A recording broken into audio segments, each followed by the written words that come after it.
Strategically কিন্তু Iran ভালো জায়গাতেই আছে এখনো পর্যন্ত। ইরান এটাকে উপসাগরীয় অঞ্চলের যুদ্ধ হিসেবে রূপান্তর করেছে এবং হরমুজ প্রণালী বন্ধ করে দিয়ে ইরান কিন্তু তাদের উপরও অর্থনৈতিকভাবে প্রচন্ড চাপ তৈরি করেছে। এই মুহূর্তে ইরানের যুদ্ধের একেবারে আপডেটেড স্ট্যাটাসটা নিয়ে যদি একটু শুরুতে কথা বলেন, কি পরিস্থিতি এখন আছে?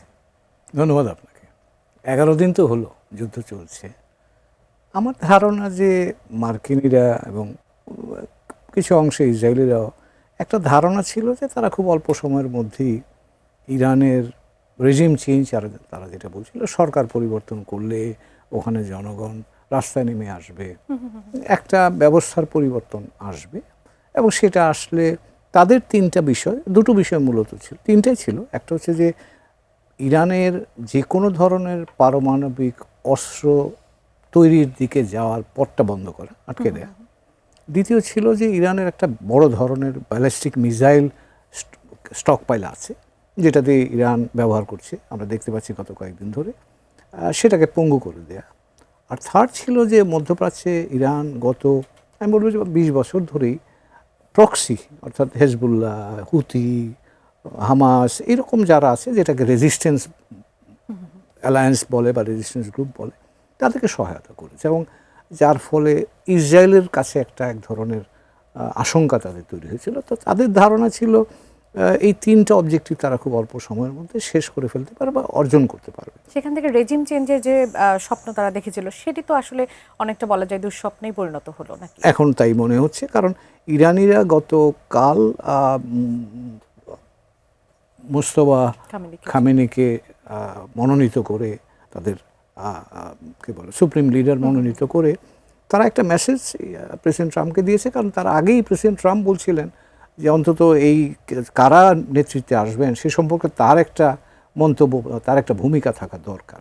শুধু ভূমিকা নয়, তিনি বলেছেন যে তাকে না জানিয়ে যদি কোনো কিছু করা হয় তাহলে তিনি সেই ব্যাপারে আসলে তিনি একটা সিদ্ধান্ত নেবেন। এক ধরনের শিখণ্ডী একটা ব্যবস্থা বা সরকার প্রতিষ্ঠার জন্য তারা মার্কিনিরা আগ্রহী ছিলেন। ইরানিরা সেটা প্রত্যাখ্যান করেছে, বলিষ্ঠভাবে প্রত্যাখ্যান করেছে। আজকে দেখলাম যে লক্ষ লক্ষ লোক কিন্তু এই খামেনি নতুন যিনি সুপ্রিম লিডার হয়েছে তার সমর্থনে নেমে এসছেন রাস্তায়। এবং ইরানি ব্যবস্থাটা বা তাদের যে সরকারি ব্যবস্থা বা প্রক্রিয়াটা আছে, এটা যে কার্যকর আছে, সেটা ইরানিদের এখন পর্যন্ত তাদের যে বিভিন্ন যুদ্ধের যে আয়োজন বা যেভাবে তারা প্রতিক্রিয়া দেখাচ্ছে, তাতে বোঝা যায় যে ইরানি সরকার ব্যবস্থা অর্থাৎ যে ইসলামী প্রজাতন্ত্র যেটাকে তারা বলে, যে ব্যবস্থার বিরুদ্ধেই আক্রমণটা শুরু হয়েছিল, তারা বেশ বলিষ্ঠভাবেই এখনও আছেন। এখন মার্কিনিরা এবং ইসরায়েলের দুই জায়গাতেই তাদের মিসাইল স্টকপাইলের উপর প্রচণ্ড আক্রমণ করছে। সাম্প্রতিককালে আমরা তাদের তেল উৎপাদন ব্যবস্থার উপর আক্রমণ দেখেছি। কিছু কিছু জায়গাতে আপনি সিভিলিয়ান ইনফ্রাস্ট্রাকচারের উপর আক্রমণ হচ্ছে। তবে ব্যাপক ক্ষতি হচ্ছে, এটা ঠিক, যেটা ইরানের জন্য তো ধ্বংস। মার্কিন যুক্তরাষ্ট্র এবং ইসরায়েলের যথেষ্ট পরিমাণ শক্তি আছে যে কোনো রাষ্ট্রের জন্যই ক্ষতির কারণ হয়, এবং ইরানের জন্য ক্ষতি হচ্ছে, এটা সত্যি কথা। কিন্তু ইরানও কিন্তু আমি বলবো যে বেশ শক্তিশালীভাবে তার জবাবটা দিতে পারছে। একদম। ইরানের ক্ষতি যতটুকু হচ্ছে আমরা যতটুকু জানতে পারছি, ইসরায়েলের ক্ষেত্রে কি অতটা জানা যাচ্ছে যে কতটা? জানা যাচ্ছে না, কিন্তু ইসরায়েলের ক্ষতিটা আপনি ধরেন রিলেটিভলি কম, কারণ এটা তো 1000 মাইল দূরে গিয়ে, আপনাকে 1500 মাইল দূরে গিয়ে মিসাইলটা পৌঁছতে হচ্ছে। ক্ষতি হচ্ছে, ইসরায়েলের ক্ষতি হচ্ছে। ইসরায়েলেরও যেটুকু খবরাখবর আমরা পাচ্ছি এই তাদের সেন্সরশিপের মধ্য দিয়েও, তাতে ইসরায়েলের ব্যাপক ক্ষতি হচ্ছে, কিন্তু ইরানের ক্ষতি বেশি হচ্ছে। কিন্তু একটা জায়গায় এটা টেকটিক্যাল লস যদি আমি এটাকে বলি, ভাই হয়তো আরেকটু বলতে পারবেন, স্ট্র্যাটেজিক্যালি কিন্তু ইরান ভালো জায়গাতেই আছে এখনও পর্যন্ত। কেন আছে? কারণ যুদ্ধের যদি আমি ধরে নিই, কৌশলগতভাবে ইসরায়েল এবং মার্কিন যুক্তরাষ্ট্র এবং কিছু আরও উপসাগরীয় দেশ যারা আছে, তারাও কিন্তু ইরানকে কন্টেইন করার জন্য তাদের একটা, আমি যে এন্ড গোল যদি বলি, সেরকম মাথায় তারা ছিল বা আছে এখন পর্যন্ত।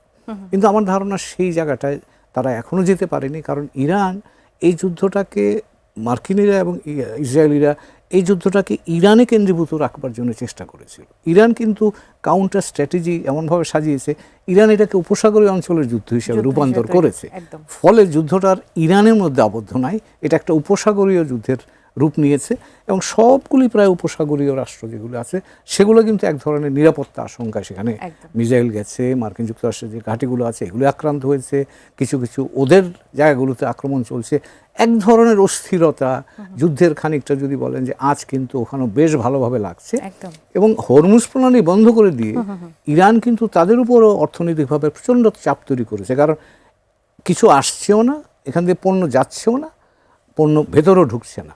এবং আরও একটা যেটা হচ্ছে, মনে হচ্ছে যে এই সেলিনেশন ডিসেলিনেশন প্রজেক্ট বা প্ল্যানগুলো যেগুলো আছে এগুলি আক্রান্ত হওয়ার কারণে কিন্তু পানি সংকটের একটা নতুন করে, কারণ ওখানে আমরা সম্ভাবনা দেখা দিয়েছে। ওখানে কিন্তু পানি একটা বড় বিষয় এবং সেগুলো কিন্তু পুরাটি সমুদ্রের পানি তারা বিশুদ্ধকরণ করে এই ডিসেলিনেশন প্রজেক্ট প্ল্যান্টের মধ্যে দিয়ে। জি। এই ধরনের জায়গাগুলোতে কিন্তু এই তাদের পুরো আসলে- উপসাগরীয় অঞ্চল কিন্তু এখন এই ধরনের একটা চাপে এবং অস্থিরতা আছে এবং মার্কিন যুক্তরাষ্ট্রের কাছে গিয়ে চাপটা তৈরি হয়েছে বৈশ্বিক। আপনি যেটা বলছিলেন, তেলের বাজার গতকাল $120 পর্যন্ত উঠেছিল, উঠেছে। এটা আবার আজকে 88 ডলারে এসে স্থিতিশীল হয়েছে, কিন্তু বাজারে অস্থিরতা আছে, মুদ্রাস্ফীতি দেখা দেওয়ার আশঙ্কা তৈরি হয়েছে। মার্কিন যুক্তরাষ্ট্রের ভেতরে তেলের দাম বেড়ে গিয়ে জনমনে অস্থিরতা ইতিমধ্যেই তৈরি হয়েছে, যে কারণে প্রেসিডেন্ট ট্রাম্প গতকাল বলেছেন এটা তাড়াতাড়ি শেষ হয়ে যাবে।